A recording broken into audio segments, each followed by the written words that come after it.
All right. Well, hello, everybody. Welcome to Bridging Generations with Howard Snooks. This is season 1, I think it's episode 20. I'm losing count, but I'm Howard Snooks. This is my guest for today. This is Matt Query, who's another one of these local boys make good that I love to interview. And I'm going to turn the mic over to him just a sec, but I'll start with my dad joke. So, why did the jaguar eat the high wire balancing guy? Why? He was craving a well-balanced meal. Horrible. They're the worst. I love them. They're just so bad that I just love them. So anyway, Matt here is I believe were you born in Boulder? Mm-hmm. Yeah. So are you a second generation then? How do you calculate that? My great grandparents were the ones that come in. So you're first. Fourth generation. I guess so. Yeah. Okay. All right. So my great grandparents came to Boulder, but then their daughter moved to the Durango area. So I'm not, I can't say I'm a native of Boulder, but I'm a native of Colorado. Yeah. Yeah. Well, so Matt, here you're a native of Boulder, and your local boy makes good. And what did you do with your talent? You have written one of the most violent, supernatural, scary books that I've read in my life. So this is we're going to figure out what motivated you to do this. You started on my third. I actually teared them down. So have you? Oh, yeah. The first one was more fucked up, if you excuse my language. Well, it's my kind of book. I'll just say that. All right. It's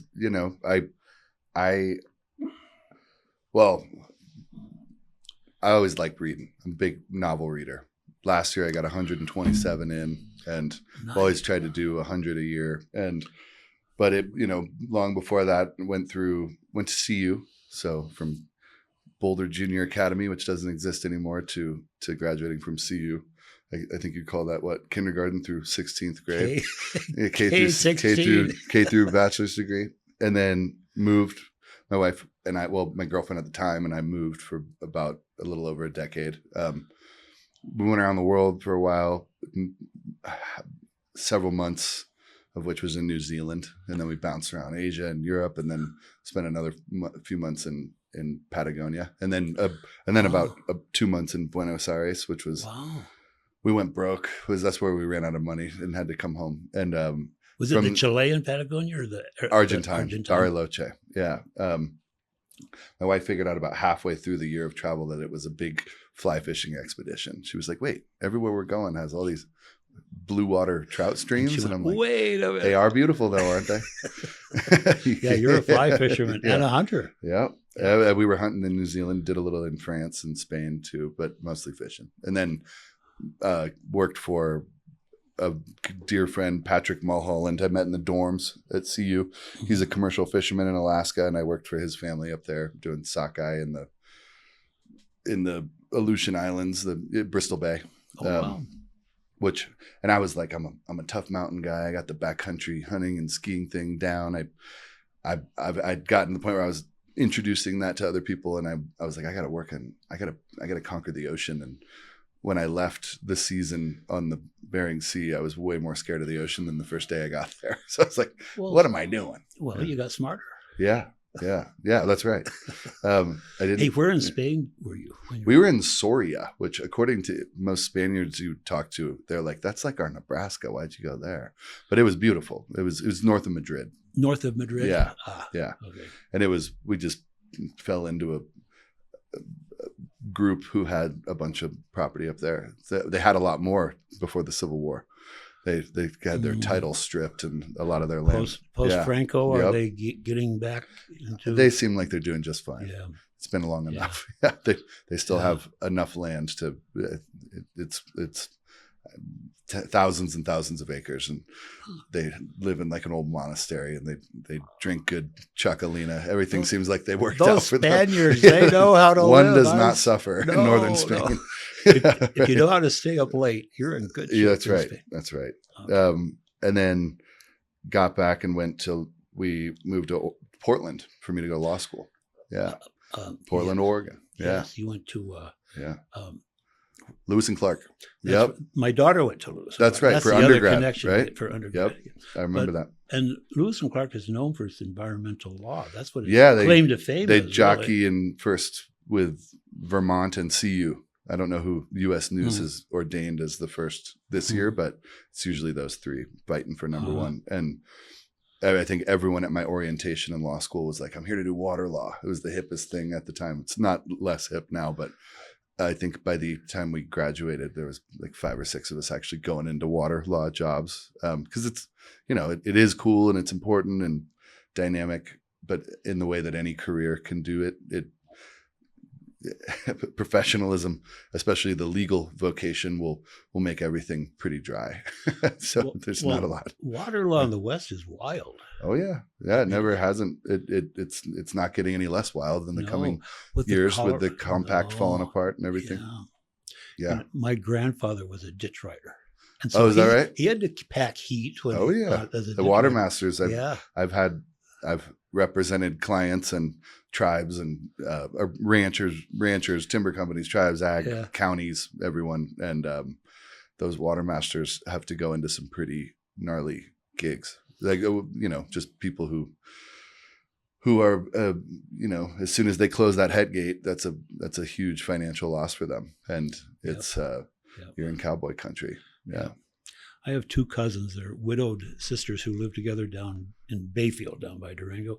That's adorable. They had a ditch, and they actually determined that someone was stealing some of their water and had done it for a good 25 years. And they called them out on it. And they were like another old ranching family down there. It was sort of like one of those McCoy. awkward situations, for sure. Right. Yeah. I think you probably sat with me at the lunch table before and heard me say this, but I'll tell everyone who will listen, we don't really have a water crisis in the American West. We have an ag water waste problem. Yeah. There's certain places like Phoenix and Vegas that, you could run an ecological calculation on how many humans that biome could support that are certainly in excess of the number. I think there just aren't supposed to be that many people in that arid of a place. Humans aren't supposed to be there. Let's move to Phoenix. Yeah, let's move millions of people here. Right. But we could make it all work if we modernized irrigation. Yeah, I'd call flood irrigation a medieval practice, but it's really like Bronze Age. It's way older. Yeah. And you're still practicing environmental water law? Kind of not as every day for years and years. It was in natural resource litigation, but now I'm part-time in many different ways. Yeah, so not aggressively, but I still do some land use stuff and water stuff. Yeah. Keep the knife sharp. Yeah, because you never know. You never know. Yeah. You may get a second wind here, and like I said, the business isn't going away. Right. It's always a good fallback. Yeah. So your father is a really well-known restaurateur. Oh yeah. And did you ever consider yourself about going into restaurant work? Not really. No. I love the Big Red F, his company. All the restaurants are awesome. Yeah. Zolo was one of my favorites. Man, those enchiladas rest their souls. Yeah. When to get to the main thread of the substance and the meat and potatoes of what the stories you're trying to tell here. Yeah. When I turned 15, my dad was like, all right, which restaurant do you want to work at? And I said, I don't want to work at any of them. And he said, all right, well, I'm going to find you a tough job. And he got me on a construction crew with a guy who still lives up in the same place that he built up on Magnolia. Harry Jacobson, custom home builder. And I think it was at least partially, this is how my dad said it during his speech at my wedding, partially to like scare me, working for a really tough old dude. And I worked for him for 6 years. I loved him.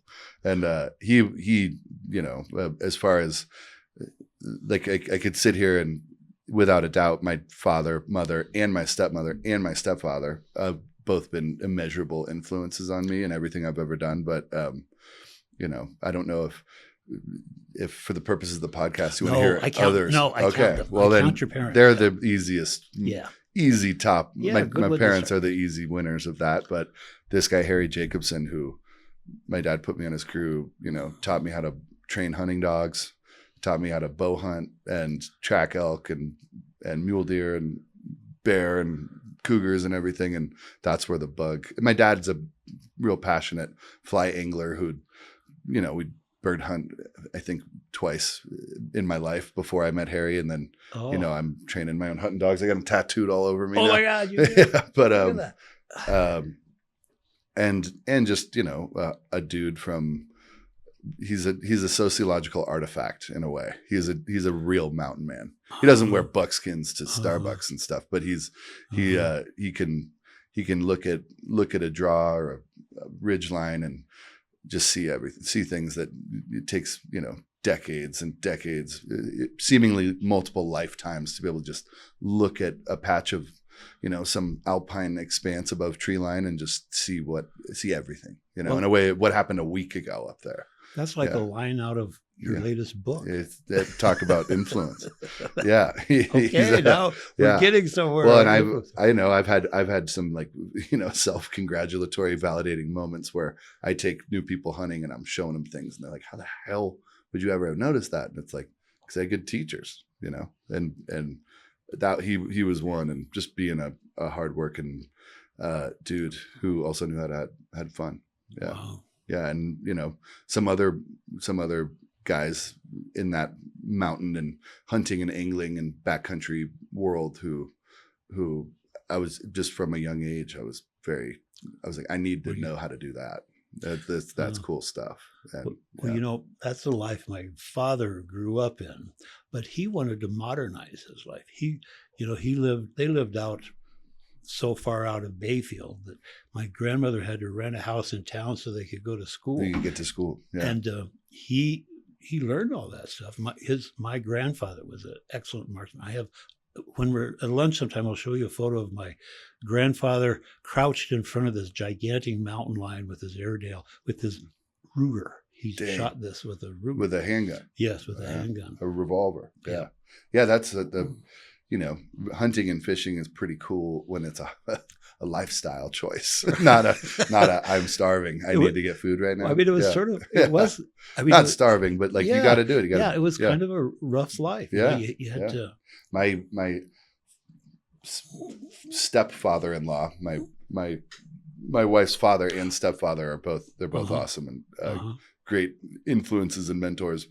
Her stepdad grew up in above parachute, and so did his dad and his granddad and his great granddad. And his granddad there's a couple, I forget his name, but he's a pretty fabled one of the early elk hunting guides in Colorado. Oh, really? And guys would come from California and Texas. And back in the days when you'd go to Denver and maybe there'd be a brochure or word of mouth and they'd call ahead and they'd take the train or drive an old car over the divide, however they did that back then, or come from the west side. And then they'd ask someone in town at the post office or the sheriff, hey, where's this hunting guide? And they'd get up to his homestead, and Scott's my stepfather-in-law, if that's what you call that.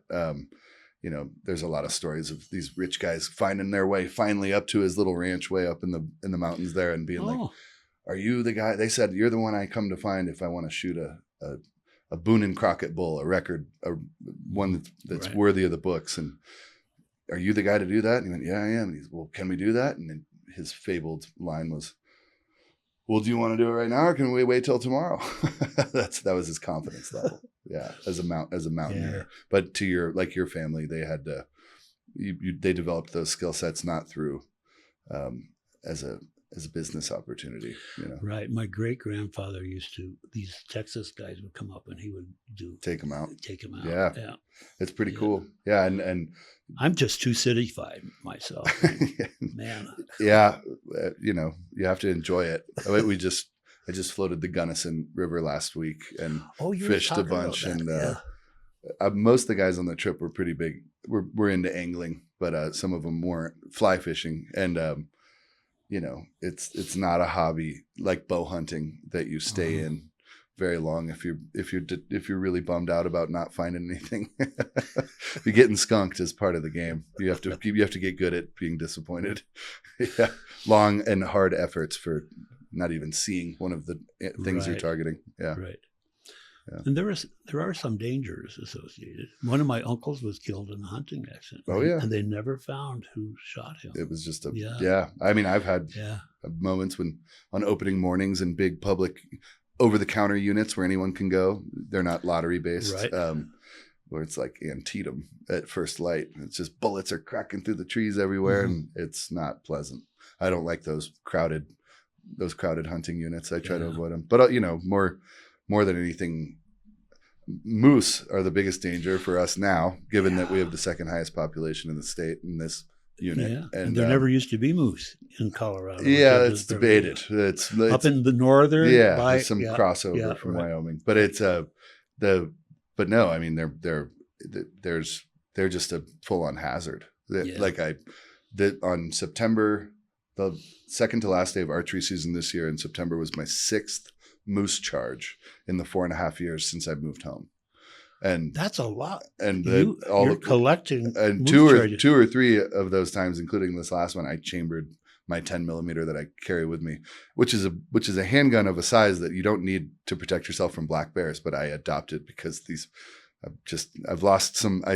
They're beautiful animals, and CPW needs to manage them more because I've lost some reverence for them, for the swamp donkeys. They started ruining my days. They're scary. Well, for a while, in the last years of my marriage, we'd inherited a cabin up in Pinedale, Wyoming. Yeah. Right in the mouth of the winds. And I've stopped in Pinedale for my last and my first meal in and out of the winds quite a few times.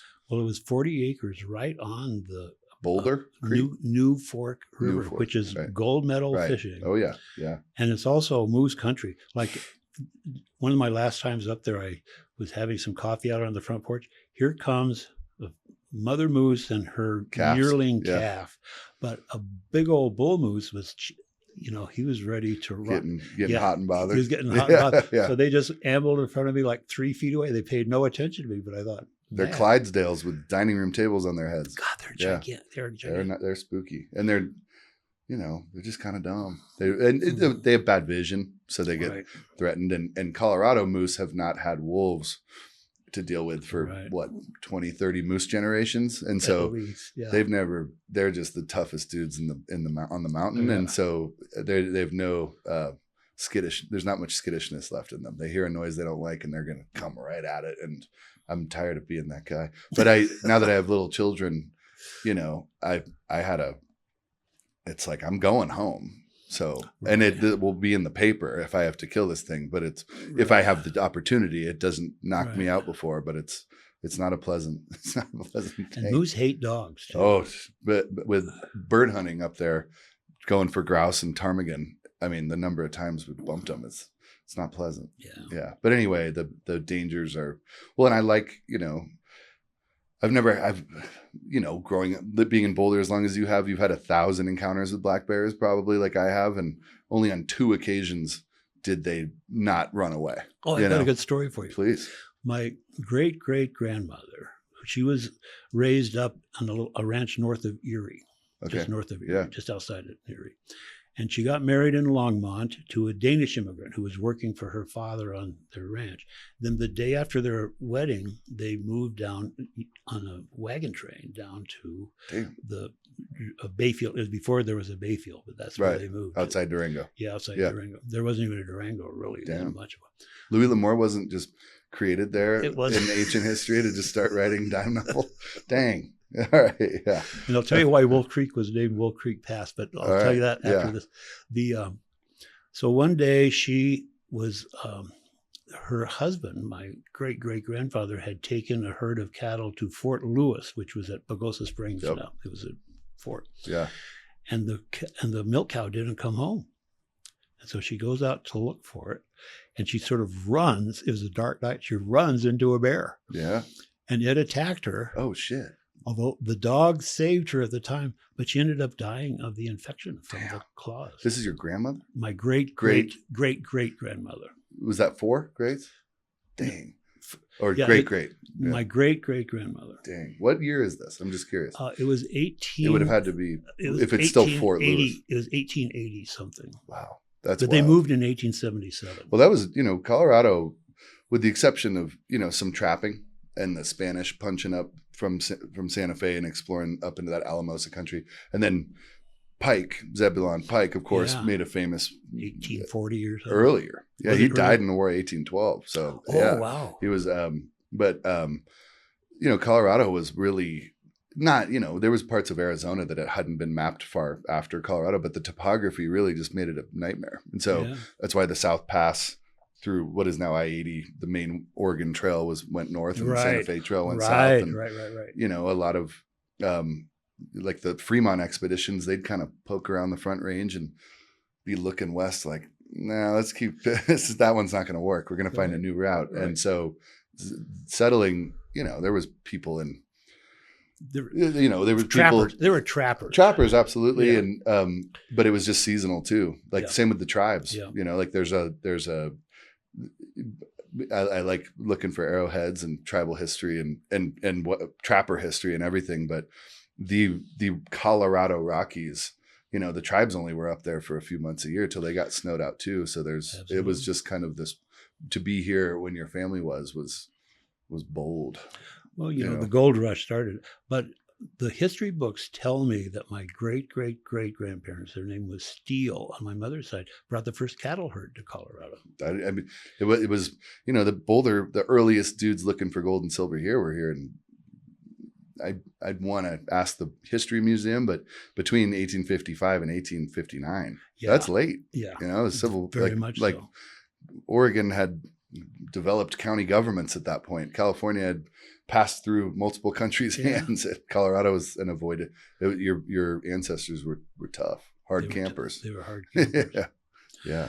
Well, so this is all telling me that, and I knew this actually from our lunch discussions, that this occupies a big part of your mind. Oh yeah. And you talked about the one mentor, and tell me about some more like this. I mean, my grandfather. You didn't have to end up this way. No. My mother's dad, my granddad, who was a bond attorney and civil rights attorney in certain points. Worked very hard on getting this is Louisiana, all Louisiana. So right. That side of the family. Cajun? Yep. Well, they have French blood. They didn't necessarily, some of them, my mother's family did come when the French were kicked out of Canada by the British, with my hunting dog's name is Thibodeau. It's my way of paying homage to the swamps. Absolutely. But they got my mother, because I wasn't born there. So she would have been a 7th or 8th generation Louisianan. And then that family went back quite a bit further in the Carolinas and then further up in Virginia when they got here. And my grandfather and my great grandfather did a lot of that homework on the keeping records and all the property records of where they lived, where they moved. And so you have that? A lot of it. Yeah. Wow. And like I have so many friends and people trying to cobble it together with ancestry. And, I'm so lucky to be able to, and we have a couple books that my grandfather wrote of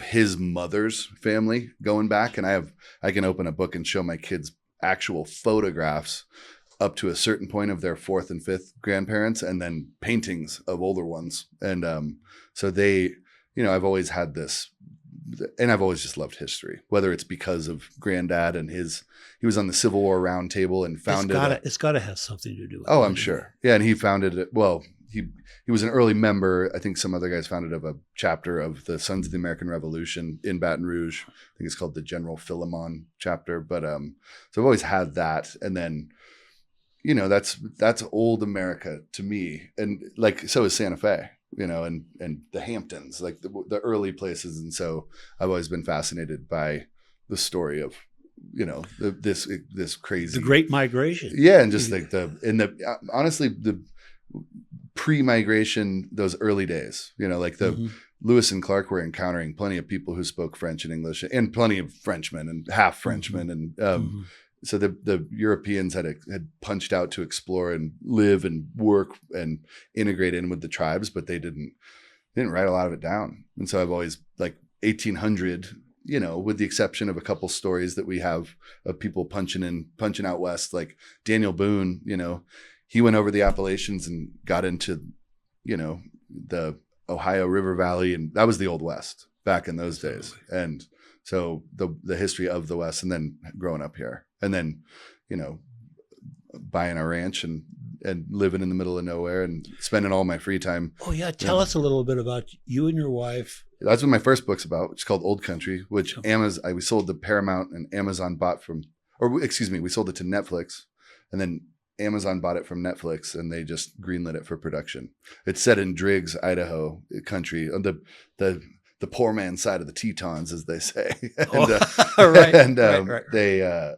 they're filming it in Ireland, so you're gonna have to CGI some Wow. Tetons, and I suspect Wow. I'm unaware of any big alpine ranges over there that could mimic the Tetons, but Right. you know, I hear CGI has come a long way. But that was that Old Country is the name of that. It's loosely based on, not even loosely. It's totally unloosely a young couple buy a ranch in the middle of nowhere. That's kind of where the similarities stop. And that's what me and my wife did in Douglas County, Oregon, just a little chunk of land where we had sheep and cows and boarded some horses and chickens and bees and grew too many vegetables to eat. You know, that climate is so, Southern Oregon is Mediterranean. It's like Sonoma and Napa. And, you know, Were you there 10 years, did you say? No, we were only there for 4. Oh, we were 4 in years. Oregon. We were there for, maybe it was about 5. But it was awesome. It was That's amazing. a sweet yeah, memory. but it isn't was, you know, like I hunted and fished, and we had the dogs and the animals, and it's like we're in a Horizon Dairy commercial everywhere we go. We were next to the Delfino Vineyard, Delfino Winery, which the Delfinos lived there. They're dear friends, and you know, I could turkey and deer and quail hunt through the grapes, hide my shotgun, go to the tasting room, tie one on, and walk back to my kitchen. So, and you know, the Umpqua River was right there, and I moved there to work for Yoakum Carollo LLP, the law firm that. Okay, so you'd already graduated from Lewis and Clark at this point, and they have this. I think every Lewis and Clark law student makes contact with some of their work, either in textbooks or through what the precedent they've set in state and Ninth Circuit law through their efforts, and they were my dream job early on, and so I ended up working for them. And you got your dream job right out of law school. Yeah, Man. and it was, you know, and they told me this in the interview. Like, the catch is you have to move to Roseburg, and not everyone's into this. It's out there, and it's you know, I-5 goes through it, but mostly it's on the map because of Crater Lake. That's why most people go through there. But it's an amazing county. I mean, you've got the ocean, and you've got, you know, backcountry skiing if you really want to, and it's so beautiful. And in the Umpqua River Basin, and you can pop over and get onto 97, and you're on the dry side. You know, almost 2/3 of Oregon's really dry. It's not. It's not rainforest. Yeah, and equally cool. Yeah. Well, a lot of your mentors have to do with the landscape. Well, yeah, and you know, That's Dominic really and in the interview, they were like, "Do you like to hunt and fish?" I was like, "It's kind of a qualification. Like, you don't have to, but you're gonna want to if you." Right. And yeah, it's just it was a dream. It was a dream. If I could have, you know, we were really, you know, there was no Target or Apple store. There was a Fred Meyer. It's not, you know, Roseburg's. It's not like that small of a place. Right. It's considerably smaller than most other places. Is it like a Durango size? 12, 15, 18,000? Yeah. But less of the sort of, there's no ski area, you know, there's no, and it, you know, it was the reason they opened that firm there, the reason Ron opened that firm there is because of the timber industry when it was flourishing. And so, you know, I drove by people every day on the way to work and I thought a lot about this growing up here, and, you know, there's all the old mining towns around our home county that there's barely stones there anymore. And like, there was 5,000 people that lived in Caribou and Magnolia. And now they're just maybe a mining cart sticking out of the dirt. And you can look at the pictures, and when the mines pinched out, or when they stopped figuring out how to find it more accurately, they just kind of got to the end of their technological bandwidth for that time to locate and extract minerals, but they you know, the towns just disappeared. And in Roseburg, it had twice the population. I'm kind of ballparking, making this up, but not that long ago, like in my in your lifetime certainly. And so I drove by people every day on the way to work who'd lost their jobs because of the spotted owl. That damn spotted owl. I remember that spotted owl thing. And so it was like it was still this shrinking town when we moved there. These people aggrieved by environmental regulation, which killed the industry and the mills. And it wasn't just environmental regulation; it was the timber relationship with China and Canada, and how we acquired the wood we use in America changed. And so it was, we hit the end of. I love Douglas County, Oregon. I'll defend it to anyone who asks. But it was, it's. You ask the people who live there or grew up there, downtown's, half the businesses are closed. And it was like probably like living up in Caribou 10 years after the mines closed. It's like, what are you still doing here? I just hiked up to the Bluebird Mine not long ago. How pretty is that? Oh my God. It's gorgeous. But we can't use names when we're talking about hunting spots on a podcast, just so you know. Yeah. Okay, he said blue burl. Yeah. Different thing. We have to be cagey. I didn't even think about that as a hunting site. I didn't even think about that. All right, good. Yeah. So that's kind of cool that you were born in Boulder, lived in Boulder, loved Boulder, went away to go to law school, spent some time away, and then you came back. Yeah. Like what inspired you to come back? Having kids.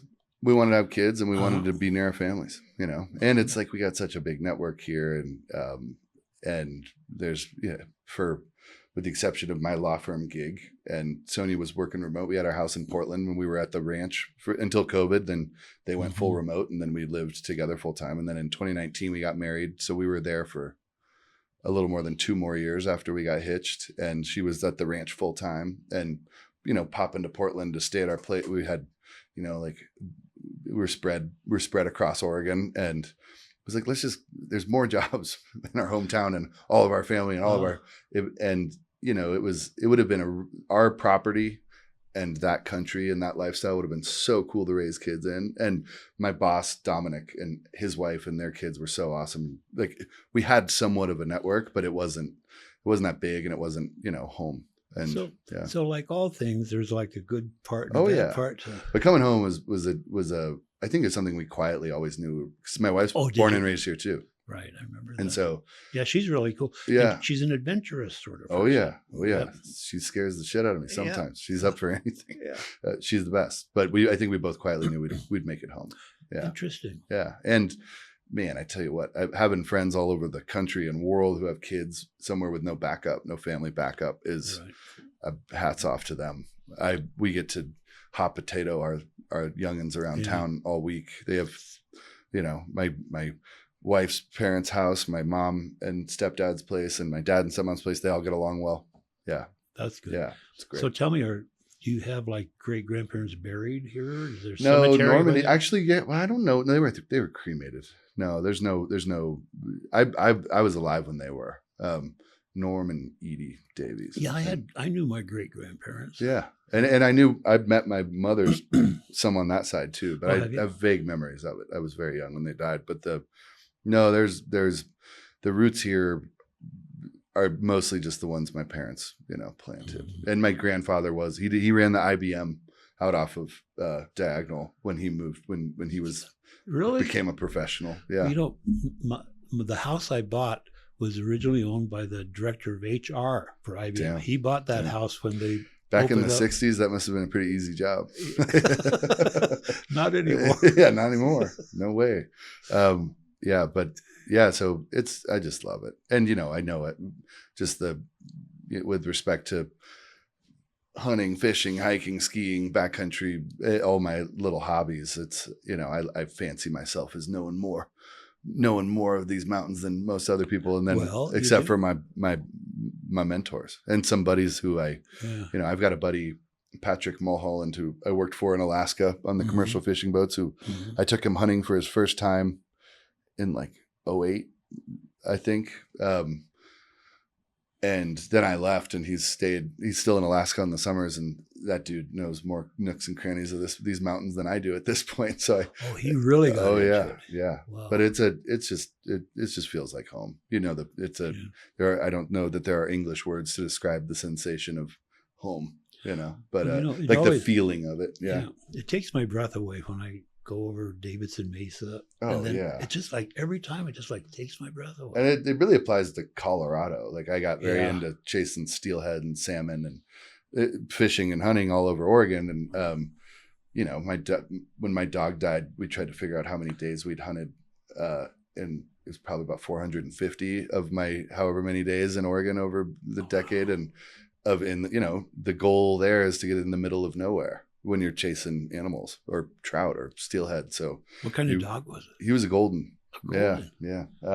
But he, you know, it just didn't feel like home. There's something about the biome, the smell of the trees. And, you know, right when we moved back, like the weekend we got back, my dad and I went up to fish the Arkansas outside of Salida. And I never lived in Salida. I've messed around all over the Arkansas, but we woke up and something about the cottonwoods and the way the light was. And I was like, home. It does. I've never lived here, but like this is home, you know? And so the Rockies, the Rocky Mountain West is home. And I felt that similar situations in Montana and parts of Idaho, but, and Oregon's amazing. It's just it's a different planet ecosystem wise, you know? And Salida is iconic, I think. It really represents, there's something about that. It's the banana belt of the state. It's sunny more than it is here. Right. Yeah. But yeah, it's the, you know, whatever it was, the salad of granddad and appreciating history. Like, you know, one of my favorite things as an attorney, and clients didn't give a shit about this and I didn't charge them, but like when we're doing a land use thing or water rights thing, I'd go on the BLM, the old land grant site, and pull up the original land grant of who owned it, who settled it, who homesteaded it. And that was like, I got into all of that. You know, that's interesting around here because homesteading really didn't start until after the Civil War. A lot of the property in this county is the first titles held were Union Army veterans, and others. There's actually one out off. I guess it's out somewhere off Valmont, in the East County. There was a land grant given to the widow of a Revolutionary War veteran, which is about as far back in white American history you can get in Boulder. Yeah. You know, I don't really know how my great grandparents first got their property, but the legend is that Erie. Yeah. The Chief Niwot gave them that land. Like he says, well, if you think there's such a thing as owning land, then take from that rock to that rock. Yeah. But there still is the ditch. Their last name was Daly. So there's the Plum Daly Ditch, which still exists out there right off of Boulder Creek. All the names in the Front Range, not all of them, but there's a lot of, there's a part coming up in the book. You're reading my third book. My second one is Wilderness Reform, which is set in rural Montana. But in the third one, there's a scene there where I'm describing old mountain towns that pockmark the West and how they once boomed. Some of them continue to, if they happen to be positioned somewhere along a convenient railroad, which would become a convenient, like Bozeman, you know, and Billings. But they could have gone the way of Caribou or Magnolia, you know, or Tolland. Yeah. Absolutely. Silverton's an example of one that didn't die exactly. No, it's doing well, it's thriving, but it's not a big town. No, I mean they found an industry. They found an industry. It's ski area and the Durango Silverton train. Fishing and hunting and all the mountain biking and climbing and mountaineering, and that's the. But yeah, I like in my books there's a lot about, you know, that's why Simon and Schuster, I think, maybe likes me at all is the not overbearing but present history part of it in the West. Well, so that's one of my questions is how did you get the names of the people in your? Because I don't know. There's this what's her name? Westerna. Oh, well, so I'm gonna spill the beans. Hopefully.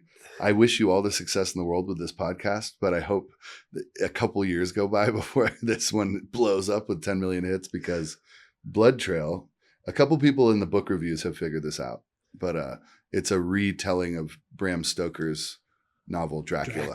Yeah. So not really, because there's no blood sucking, but there's Clark a lot Ricker, of blood though. There's a lot of blood. Yeah. In the title, Blood Trail. Yeah. Clark Ricker, the game warden, is Van Helsing, an allusion to Van Helsing, and the cult leader is an allusion to Dracula and his control over the mind scraped cultists that he sort of cobbles together into this evil cult, or, you know, instead of sucking their blood and making him a vampire, he goes through other, you know, creepy means. And Quincy was Van Helsing's partnering, you know, sort of compatriot, and that's Clark's horse. His assistant, who his impetus to go to Transylvania or to fight this evil castle dweller was his kind of assistant friend at the time, this younger woman named Lucy Westenra. And so his assistant in the book is Lucy Westerna instead. So that's the genesis there. I looked up Westerner on Google, and there is this country western singer from Australia whose her last name is Westerner. Yeah, They said, "Are you sure you have this spelled right?" There's not Lucy Westenra from a novel that I could only hope mine achieved the notoriety of one day. But it was a fun way to retell. You know, it's like, this is classic, you know, it built a canon of horror. Let's set it in modern day West and not hit it on the nose. Vampires, it seems as though America has an endless appetite for vampire related shit. But I didn't have interest in like writing about dudes who suck blood. You know, it's impalement seems to be. Well, and then in the end, you'll see that this was my way of giving a dig to the Yellowstone Club. Not that it's a lovely place, and my stepbrother is a ski instructor there, and I have a friend whose mom has a house there and everything. But the final cult holdout is this just unbelievably gaudy castle of a mansion in the Yellowstone Club. So Dracula's castle is in the Yellowstone Club. That's why I love talking to people who write books, because there are these secret sort of connections. Yeah. You have to really be in the know, and you may never know. Some people in the book reviews have started to figure out that it's like, holy shit, this is a Bram's? it's a Dracula thing. Yeah. But yeah, it's a fun, you know, and it's like, let's do Frankenstein. But it'll be a biochem lab in Idaho, and they make a super soldier who's really evil and escapes. And, you know, it's like there's the retelling of old horror. You know, we live in the age of remakes, which I don't really dislike. I dislike some of the remakes, but it's like, whatever, people like the story, you can remake it. But I like the notion of taking those real classic sort of tip of the pyramid horror tropes of Jekyll and Hyde and werewolf and whatever that one was, and Frankenstein and his monster, and, you know, throw it in the American West and set it in 2026 and just loosely use it as a guide. You know, you don't need to. Right. Yeah. Well, I've certainly heard it said that there are only like 12 basic plots, or so there's a difference in the numbers. Like sometimes they have, well, no, there's more than 12, there's 15, but there's sort of like this basic. The hero versus the rescue, the romance. Yeah. Right. Yeah. You've got the flawed protagonist. Oh yeah. Yeah. You got to have that. My first book, you know, some of the better reviews, which were not positive, I learned a lot from. Sure, yeah. Like absolutely. The main character was so infuriating to people, like, because I wanted him to be a meathead and kind of dumb and make these mistakes that you know, he's the agent of consequence in the story, but he's also the main character. And I had a lot of people like, I fucking can't I hate this guy, I can't. And I was like, well, you're supposed to keep going. And they're like, I don't want to read a book, I'll pick another one. Well, which was, you know, something you got to learn. Well, I think I just told you that Timothy Oliphant is who comes to my mind when I read Clark. That's just the picture I have now. Deadwood made permanent, carved its name into my brain. Okay. I can't escape some of the comparisons. If I could get Ian McShane and Timothy Oliphant and those guys to be in any movie I ever. I'd say yes right away. Yeah. Well, you haven't told me who helped inspire you to become a writer. My little brother, probably. Because you're co-writing this. Well, that's a challenge, I would think, to co-write a book. It probably is. Well, we work with each other and coming up with a story, and then I write the book and he writes the screenplay. I see. And we help each other with both. We do. We are both involved, and like on Wilderness Reform, I was like, there's this one reveal scene that I was like, Harry, take a swing at it, and and he'll occasionally do the same with the screenplay, like help Mm-hmm. me figure, because they're very different mediums. And my little brother was very much on the map as a professional writer before I got tapped to sell a story. And so yeah, we work together. We don't actually pass the documents back and forth every week or every day, and like some people might think we do.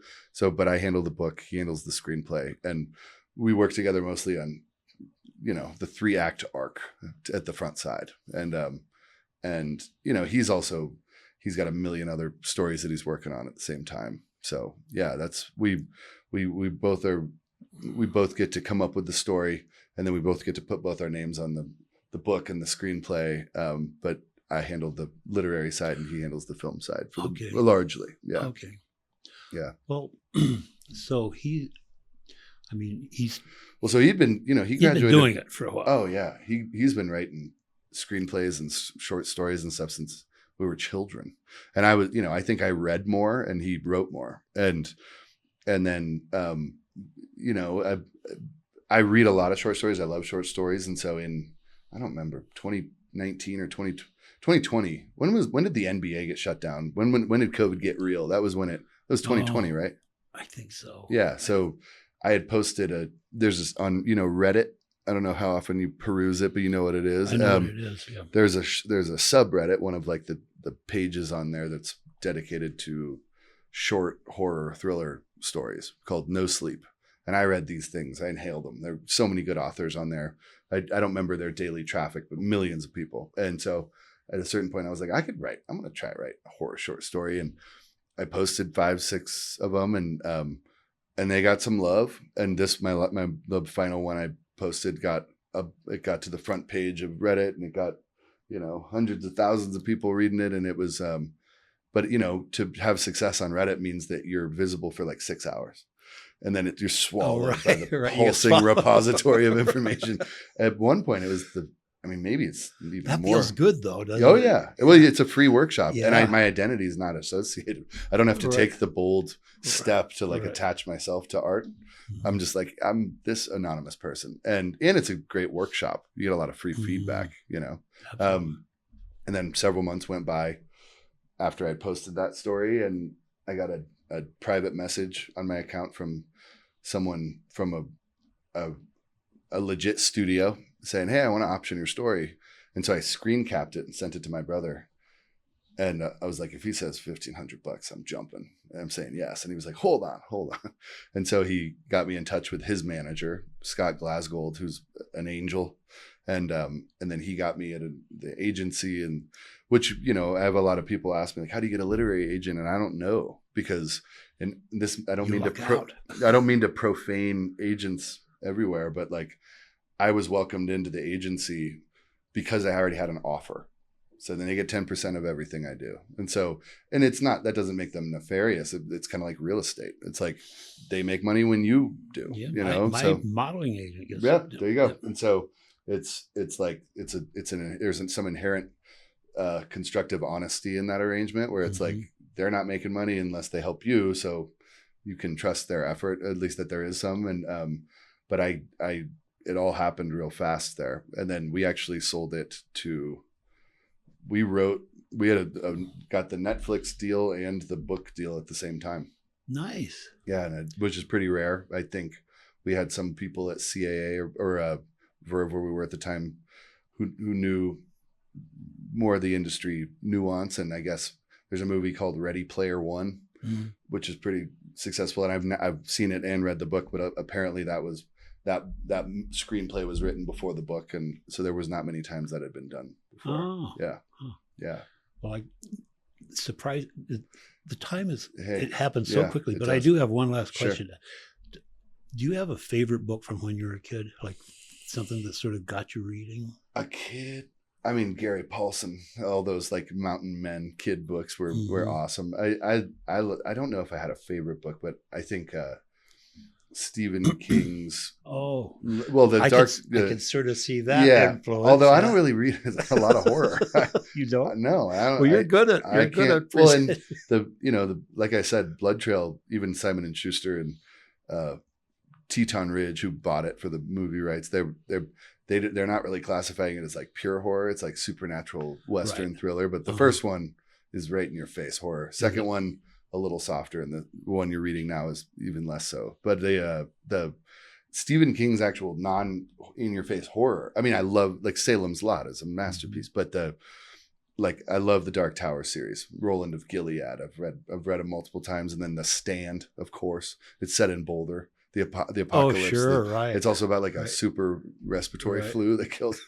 Yeah, which he wrote in I think the 70s or 80s, and then Shawshank Redemption, and like there's Stand By Me. There's his non-horror is just unbelievably good. And I love, what I really love, Bernard Cornwell novels. I don't want to profane him. He's a master, but like the Richard Sharp series where Sean Bean played him for, I think BBC I made do it. not know him. I've never watched the show, but a massively successful historic fiction.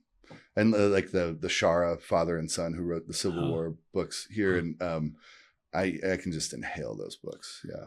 Well, I was asking because there is one book that caught my eye when I was a little kid. As the Weekly Reader had this book thing, so once a month you get a free book.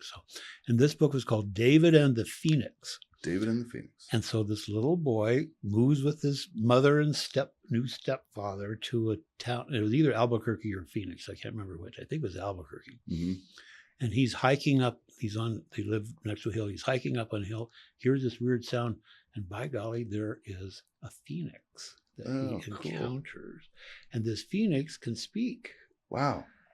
And so the story is about all these adventures he goes on with this phoenix. That's perfect. And I was just looking it up the other day. It's a cult classic. My favorite book was a cult classic. Amazing. Yeah, the Gary Paulson and the Hatchet. There was those books about, young boys adventuring, and me and my brother, we'd get it started with, cap guns and pack a backpack, and go into open space all day. And then it turned into super soakers and then BB guns. And now I spend a lot of time in paintball. My parents had to replace a lot of fencing from paintballs, but now it's me with real rifles in the backcountry. Yeah. So, but thank you for having me. Hey, I just really enjoyed this. Yeah. It was really a fun discussion. I could do it again and again. Okay. Yeah. Well, then I'll invite you again. Okay. That sounds great. Yeah. Thanks so much, man. Of course.